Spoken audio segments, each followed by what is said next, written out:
Қызғаншақ қоян.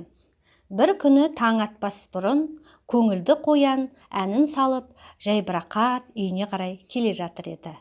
Кенеттен қоян жолдың жағасынан сәбіз тауып алады.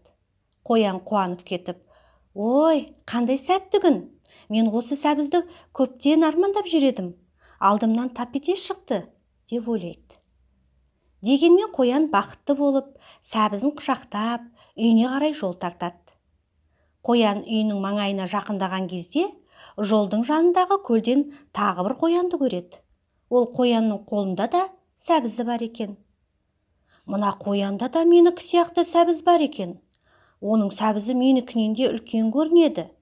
Және оның сәбізі тәттірек сияқты.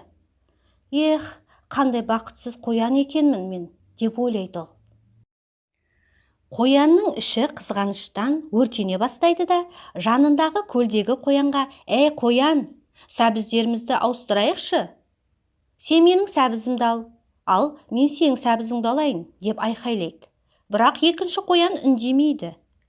Өзі тәкаппар қоян екен, деп қоян ашуланып, ызаланып, суға сәбізімен бірге ілініп, тәп етіп секіре кетеді. Қоянның қолындағы сәбізі су астына батып кетеді.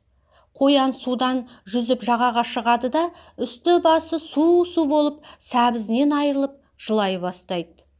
«Құр, не деген ақымақ болдым. Ол менің судағы көлеңкем екен ғой. Беймаза сәбізімнен айырылдым. Ех, енді бұдан былай өз заттарыма қанағат етемін. Қолдағы барыма риза боламын», деп өкінеді. Қоян жылап, бұл оқиғаның өзіне сабақ болғанын түсініп, енді үйіне қарай қайтадан көңіл көтеріп, әнін салып қайтады.